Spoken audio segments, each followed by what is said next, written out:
सांगमाने पाठ तो समस्ते पढ़ती किंतु कहीं किसी स्टूडेंट एवरेज रही जाते आउ कहीं किसी स्टूडेंट टॉपर हो जाते एसबूर केवल गोटे कारण आ सी है इफेक्टिव टेक्निक्स। जदि आपण बोर्ड एग्जाम प्रस्तुत होउचंती तो यही वीडियो आपण जरूरी। आउ जदि आपण competitive exam UPSC NEET IIT एसबू प्रस्तुत होउचंती तो यही वीडियो आपण बहुत ही जरूरी। आज मुझे आपण मानकु कहिबी चारोटी इफेक्टिव लर्निंग टेक्निक्स विषय जहाँकि 99% नुहे बरं पूरा 100% काम करें। तो यही वीडियो को शेष पर्यंत पूरा ध्यान सहित देखूँ कहीं प्रति टेक्निक्स परस्पर सहित कनेक्टेड। मते यह भी भल भाव जना अच्छी कि केवल 10% लोक ही यही वीडियो को शेष पर्यंत देखिए जो मैंने कि सतरे निजर रिजल्ट को भल करने को चाहते आउ जीवन में निज दम रे किछि करने को चाहते। So let's start the video. Number 1 read effectively. सांग माने आपण जेबे भी प्रथम थर कौन चैप्टर को पढ़ी था तो से किसी ना कि मन रखापी आपण चेष्टा करें सबुठारु बड़ भूल होता है। कहीं जेबे आपण प्रथम थर कौन चैप्टर को पढ़ी था तो से सबकि आपण को इम्पोर्टेंट लगी था। आपण को ब्रेन प्रति लाइन को मन रखापी चेष्टा करें। आम समस्ते जाचे कि ब्रेन गोटे कैपेसिटी थाए आ प्रति चैप्टर पूरा 100% इम्पोर्टेंट हो न था। तो आमे आम ब्रेन कैपेसिटी रे केवल से जिनिस को पढ़ी नहीं था जहाँ हुए तो इम्पोर्टेंट हो न था। एथिपाई प्रथम थर केवल आपण को चैप्टर को पढ़ार अच्छी ताको मन रखार चेष्टा कदापि करंतु नहीं।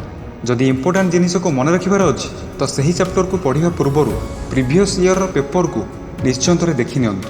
कहीं प्रति चैप्टर रे किसी सिलेक्टेड क्वेश्चन एमिति होता है जहाँकि एग्जाम पॉइंट ऑफ व्यू रे सबुठु अधिक इम्पोर्टेंट होता है।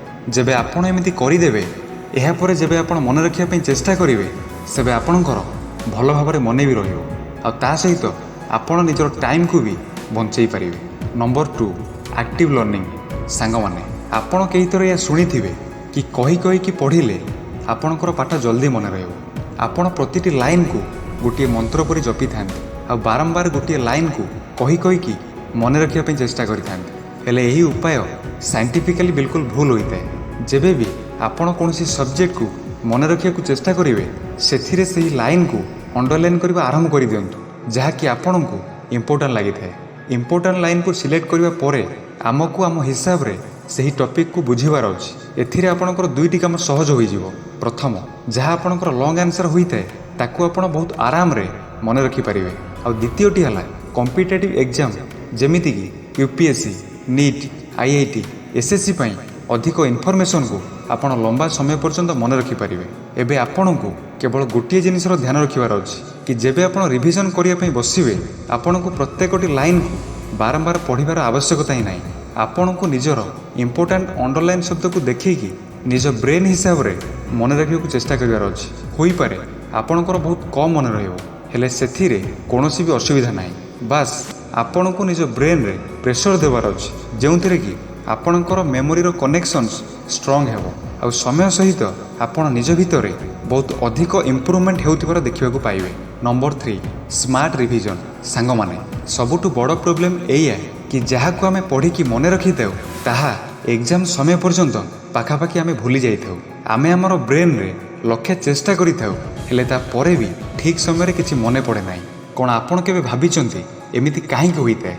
एहा को आज साइंटिफिकली बुझी नियंतु एमिति काहेकि होइता है। एहा होइता है फॉरगेटिंग कर्व कारणरू। जेमिति आपण देखुचंती जेबे आमे किछि भी मन रखिया पई चेष्टा करिथाउ तो तुरंत आमको 100% मन रही जाइए हेले मात्र 20 मिनिट पर ताहा 58% रही जाइए आ गोटे मास गला परे मात्र 21% मन रही था। माने केवल गोटे मास भितर आपण पाखापाखि 80% पाठ भूली जाइथांते। तो एथिपई आपण को समय समय रे रेगुलर रिविजन करिवार अछि आ ता सहित आमको ये ग्राफ को भी स्लो डाउन करिवार अछि। तो ता पई आपण को फास्ट रिविजन गोटे दिन पर करिवार अछि, सेकेंड रिविजन 3 दिन पर करिवार अछि, थर्ड रिविजन 7 दिन पर करिवार अछि आ फोर्थ रिविजन 15 दिन पर करिवार अछि। आ एमिति करिवारे आपण निजर ब्रेन रे प्रेशर देबे आ आपण को अधिक समय पर्यंत मन रखिया पई आपण को ब्रेन रो मसल्स अधिक स्ट्रॉन्ग हेबो आ मेमोरी कनेक्शन भी निज भितर अधिक तेज होई जिवो।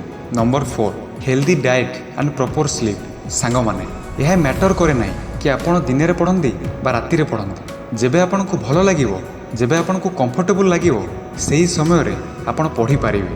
ହେଲେ ପୁରା 24 ଘଣ୍ଟାରେ ଗୋଟେ ଷ୍ଟୁଡେଣ୍ଟକୁ ମିନିମମ୍ 6 ଘଣ୍ଟାର ନିଦ୍ରା ନେବା ବହୁତ ଜରୁରୀ ହୋଇଥାଏ। ଆଉ ତା ସହିତ ଆପଣ କ'ଣ ଖାଉଛନ୍ତି ତାର ବି ଆପଣଙ୍କୁ ବହୁତ ଭଲରେ ଧ୍ୟାନ ରଖିବାର ଅଛି। ଜଙ୍କ ଫୁଡ଼କୁ ଅଧିକା ଖାଆନ୍ତୁ ନାହିଁ, ଆଉ ନିଜର ଡାଏଟ୍ରେ ସେହି ଖାଦ୍ୟକୁ ଇନକ୍ଲୁଡ଼ କରନ୍ତୁ ଯାହା omega three fatty acid, EPA, DHA, vitamin B12 ଏହିସବୁ ଭିଟାମିନ୍ସ ଭରପୁର ମାତ୍ରାରେ ଥିବ। ତ ସାଙ୍ଗମାନେ, ଏହା ହିଁ ଥିଲା 4 ସ୍ମାର୍ଟ ଇଫେକ୍ଟିଭ୍ ଲର୍ଣ୍ଣିଂ ଟେକ୍ନିକ୍ସ।